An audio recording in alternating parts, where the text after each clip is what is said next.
go ahead and start this. So make sure we're on mute if you are not talking, which is everybody but me, please.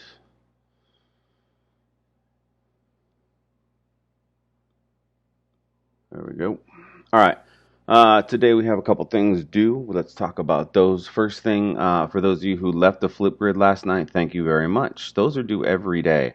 There is a new Flipgrid topic in Teams right now. I will show you where that's at in the general chat. Once it loads, this assignment's go to posts. Right here, this is the Flipgrid for today. You're doing one every day, you're answering the same questions. This is instead of coming back at the end of the day and meeting as a class for another 15 minutes. Kind of seemed like a waste of time if we could do it here. Now, if I only get 8 people doing it like I did last night, maybe we're going to have to come back here and I'm going to have to waste your time meeting again. I don't want to have to do that, but if you can't check in, then I guess we're going to have to. Let's see how it goes today. All right. Today you are going to be taking a vocab test. The vocab test is already here. See it right there, new assignment? Click on that, go take it. You get the top 2. You get to take it twice, I should say. And I will take the top from those 2 vocab tests as your score. Now, if you have done the vocab assignments like I asked you to, and you have 10 of those, then taking the test is just a formality. You still need to take the test, but you will get full points because of the vocab work you have done over the past week. You're going to be doing that with the first 3 units of vocab. I will be dropping new vocab links every week, so just keep doing what you're doing and you'll get an A in vocab all the time. Next thing, I will be checking all of the night chapter assignments. So night chapter assignments, you should have at least 1 through 3 done. They should be in your novel group and you should add them to the files. This is novel group 1. I know I'm selecting that because they actually have the answers right there. Okay? Make sure you put them there. That's how I'm checking them. If there's any questions on that, please get a hold of me. Let's see what else we got going today. Flipgrid, I talked about. Oh, you're going to have a quiz on night chapter 1 through 3 on Monday. It will be on quizzes. If you've never done quizzes, I will go over it before the quiz. It's pretty simple, but you will be taking a quiz on Monday, and it will count toward your grade. Let's share our poem for the day. We're going to be going over The Fish by Elizabeth Bishop this morning. This is the last assignment that you have on your plate for this week. So if you pay attention today and take some notes, we're basically going to go through a soapstone on the fish. Hope everybody is ready. So this is a great poem. I don't know how many years I've done this poem, but I like it. I like it because it is a true story from her. It seems like something she would do. It is one of those that I have recorded. If you go over to the YouTube channel, it's there. But more importantly, it's a great language poem. It's got rich color. It's got vibrant diction. If you've ever gone fishing, you should be able to relate to it. And if not, if you've never gone fishing, I still think that you can relate to exactly what's going on in the fish because she does a good job at using language to connect. Okay, so The Fish on the screen. It is a free verse poem, which means it has no set structure. It is one long stanza going down the page. Okay, very, very long. It tells a story. It's great for its simplicity and its tone shift. And it's in an intimate first-person style. You can tell because we jump right into the action right away. It starts with I caught, and then it comes back down to I thought, I looked, I admired, I saw, I stared, I let. Okay? We don't know that the speaker in this poem, talking about Soapstone, we don't know that the speaker is Elizabeth Bishop herself. But but it's kind of easy to imagine. But the speaker definitely is the fisherman in this case. Why are they writing it? I think they're writing this poem because of a profound impact that catching this fish has on them. Okay, and the interesting, unordinary way the fish is caught. So that plays into it. We know that this person is probably a regular fisherman because of the terminology that they use, and they probably know their way around a boat because they use a lot of boat terminology. So it probably seems like a pretty seasoned fisherman, whether for recreation. It's probably not their living, it's probably how they have fun. Here we go. Let's read the fish. The fish, Elizabeth Bishop. I caught a tremendous fish and held him beside the boat, half out of water, with my hook fast in a corner of his mouth. He didn't fight. He hadn't fought at all. He hung a grunting and venerable weight. You know what? I just realized I'm not sharing this with you. There we go. All right. I caught a tremendous fish and held him beside the boat, half out of water, with my hook fast in a corner of his mouth. He didn't fight. He hadn't fought at all. He hung a grunting weight, battered and venerable and homely. Here and there his brown skin hung in strips like ancient wallpaper, and its pattern of darker brown was like wallpaper. Shapes like full-blown roses stained and lost through age. He was speckled with barnacles, fine rosettes of lime, and infested with tiny white sea lice. And underneath 2 or 3 rags of green weed hung down, while his gills were breathing in the terrible oxygen, the frightening gills, fresh and crisp with blood that can cut so badly. I thought of the coarse white flesh packed in like feathers, the big bones and the little bones, the dramatic reds and blacks of his shiny entrails, and the pink swim bladder, like a big peony. I looked into his eyes, which were far larger than mine, but shallower and yellowed, the irises backed and packed with tarnished tinfoil, seen through the lenses of old scratched isinglass. They shifted a little, but not to return my stare. It was more like the tipping of an object toward the light. I admired his sullen face, the mechanism of his jaw, and then I saw that from his lower lip, if you could call it a lip, grim, wet, and weapon-like, hung 5 old pieces of fish line, or 4 in a wire leader, with the swivel still attached, with all their 5 big hooks grown firmly in his mouth. A green line frayed at the end where he broke it, 2 heavier lines, and a fine black thread still crimped from the strain and snap when it broke and he got away. Like metals, with their ribbons frayed and wavering, a 5-haired beard of wisdom trailing from his aching jaw. I stared and stared, and victory filled up the little rented boat. From the pool of bilge where the oil had spread a rainbow around the rusted engine to the baler rusted orange, the sun-cracked thwarts, the oarlocks on their strings, the gunnels, until everything was rainbow, rainbow, rainbow. And I let the fish go. All right. Takes us through a wide range of emotions here. Okay? What's different about this fish from the other fish the fisherman has caught before? Well, it's huge. It's old. I caught a tremendous fish, right? Couldn't even pull it all the way out of the water. Half out of the water, she says. I caught a tremendous fish, held him beside the boat, half out of water, with my hook fast in a corner of its mouth. Okay, so she couldn't even pull the fish into the boat. It's huge.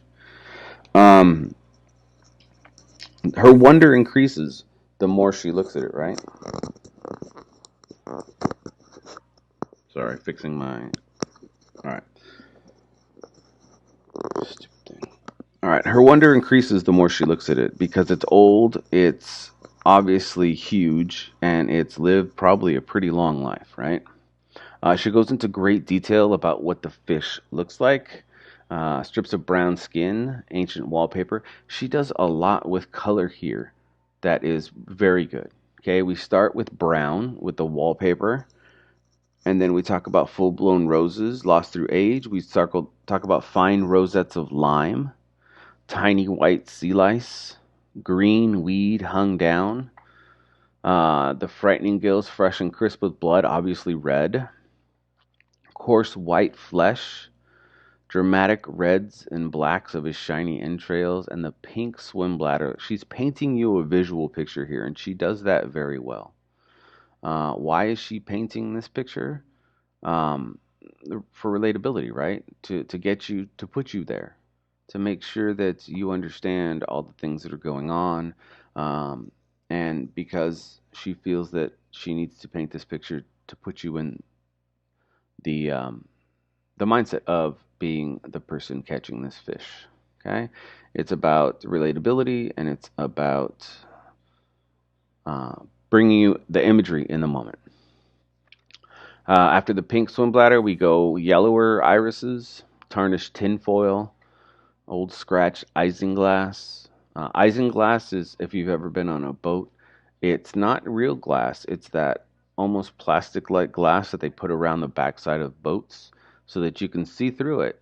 It's clear, but you can roll it up as well and put it away. It's almost like a clear plastic, but they call it isinglass on boats. And when it gets old, it can yellow a little bit and get scratched. So that's not a brand new, obviously, boat. The mechanism of his jaw comes into really describing the fish's face. And then, as she's pulling it and looking at it visually, she sees 5 old pieces of fish line, or 4 in a wire leader. The swivel still attached with all 5 of their big hooks grown firmly in its mouth. Okay, so what does this tell us? This tells us that this fish has fought all of its life 5 different times to get away from somebody trying to catch it, right? Like it fought, it struggled. And you could see it right here. A green line frayed at the end where he broke it. 2 heavier lines and a fine black thread still crimp from the strain and snap. So this is a very powerful fish, not easily caught. Like metals with their ribbons frayed and wavering, okay? Soldiers, when they are wounded in battle or when they do something outstanding, they get medals. And when you get a medal, you get 2 different things. You get the actual medal itself, usually made out of some sort of metallic object, right? I'm going to show you what a Purple Heart looks like. And this is what you get when you sustained a wound and damage. I'm sorry, a wound in battle. You get this right here. This is the Purple Heart. Okay, but you also get a ribbon that goes with it that goes on your dress uniform. So you get medal and a ribbon. All right, here we go. Perfect. So here's the medal, and then here's this ribbon that you put on. And this, so you don't clank around as you're walking all over the place with these medals clanking back and forth, because you can acquire quite a lot of medals in a long career. They have different medals that kind of look like this, and this is what they're for. Okay, so Purple Heart's right there, defense medal. So you, at the end of your Army or Navy or Marines, at the end of your military career, can have a bunch of these medals. And so they don't want you clanking around. They just put the ribbons on. So that's what she's equating this to. Like medals with their ribbons frayed and wavering, a 5-haired beard of wisdom trailing from an aching jaw. I stared and stared. Okay? I stared and stared. She's sitting there looking at this fish in wonder and awe. Look at all it's been through. It's old. Its skin is kind of like worn wallpaper, she says. It's got these sea lice that only much older fish get. Okay? And victory filled up the little rented boat. Out of all the people who have fought this fish and tried to catch it, she's the one that did it. This fisherman, I shouldn't say she, we don't know if it's a man or a woman. The fisherman is the one that caught it. Okay, so victory filled up the little rented boat. I've caught this huge fish that nobody else has ever been able to catch. And then she starts kind of spacing out and looking around. From the pool of bilge, where oil had spread a rainbow. Uh, Bilge is what kind of comes into a boat. It's the seawater that builds up along the bottom. It's just it's what happens when you're rowing or when you're taking a fishing boat out. Some water gets splashed in. The bilge is where all the water settles, so it's a little pool of water at the bottom. You usually have a bilge pump that you use to get that water back out of the boat, because remember, water in boat bad, water out of boat good.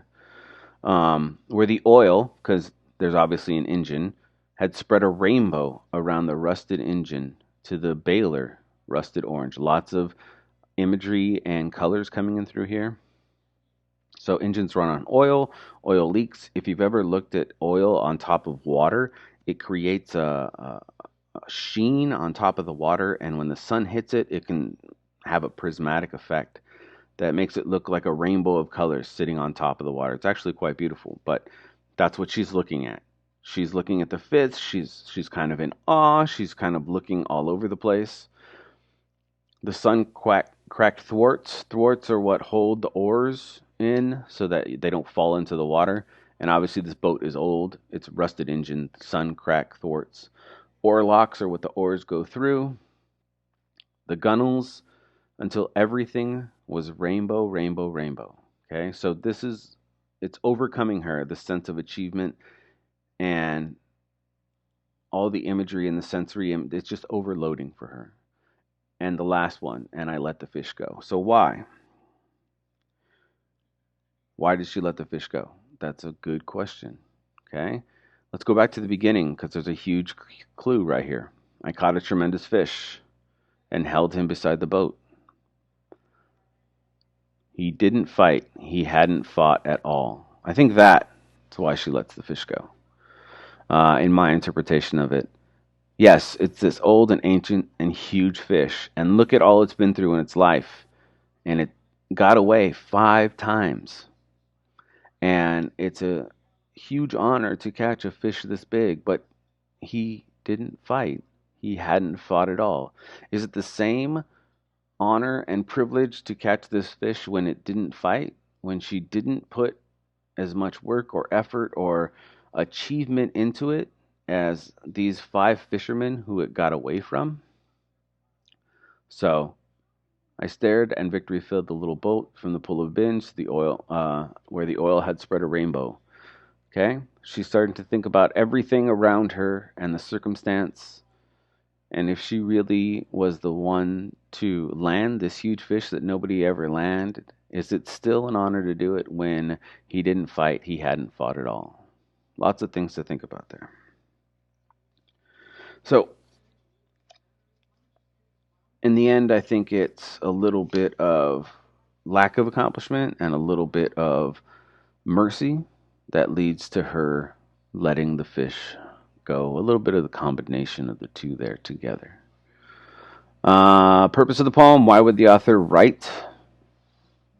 Because it's an extraordinary circumstance, and because of the twist in the end, right here, there's a shift in tone in here somewhere where she goes from being excited, I caught a tremendous fish, to kind of, he didn't really fight, to I'm going to be a little bit of wonder right here, looking at the fish, and then a little bit of pride here, talking about the jaw, and then seeing these ribbons, basically, like metals with their ribbons frayed and wavering. She gets a little bit more proud of her accomplishment, and then really thinks back about it and is overcome by the sense that she really didn't fight with the fish. There's a sense of accomplishment and pride that she didn't have, and so she just ends up letting the fish go. Subject. The subject is about fishing. How do you think the author feels about this subject? Does she like fishing? Is it a treatise on why fishing is bad, or is it just an experience that's profound and that she has to share? And then tone, we kind of went over that a little bit. It goes from being like a real proud tone and a sense of accomplishment to wonder, and then kind of at the end twists a little bit, right? With this last about 7 lines. It twists into something a little bit different than we've seen before. And that's tone shift. All right. Hopefully you've been taking notes or can go back and read, but that's The Fish by Elizabeth Bishop. Like I said, lots of color in it, lots of really crisp and bright imagery that helps you through the poem, helps you connect to the poem, and helps you hopefully unpack it and find a little bit of meaning as you connect to this poem itself. All right, let's go back to teams. All right, novel groups, I said, let's go over what you're doing today. So novel groups, I'm going to be checking 1 through 3. Make sure you put your answers, you don't have to call it answers, you can call it whatever you want.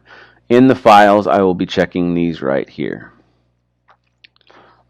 Secondly, I just put Flipgrid for today. I have 10 in there right now, thank you. I'm still missing about 8 from you guys. So make sure that you are recording your daily check-ins, please. Your vocab test, this came out at 9. You get to take it twice. I will take the top score. Like I said, if you've done those 10 assignments, you get 5 points each.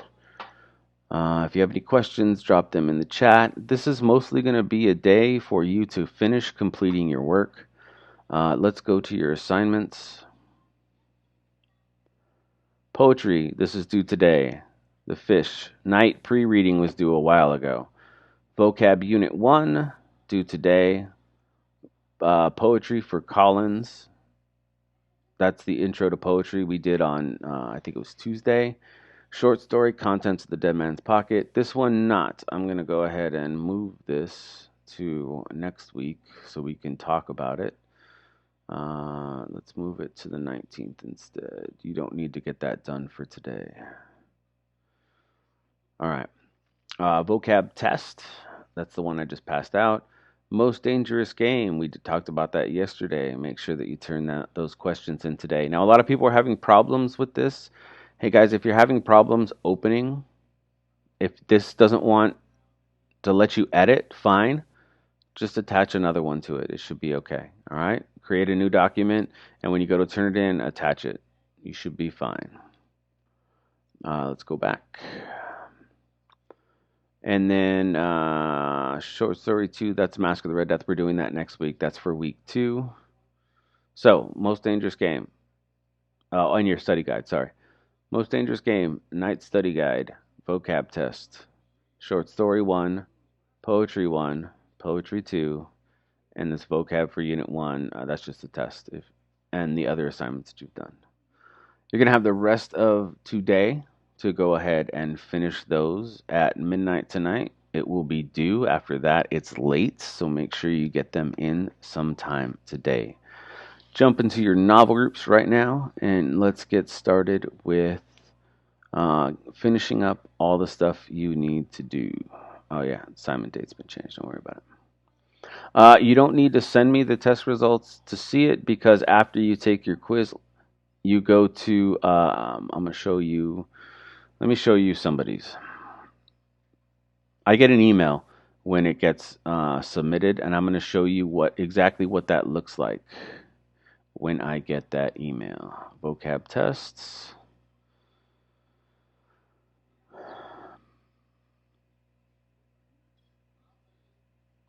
All right, I'm going to show you Alicia's vocab test. I hope you don't mind, Alicia.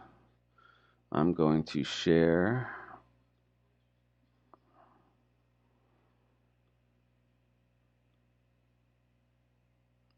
All right, so here's screen 2.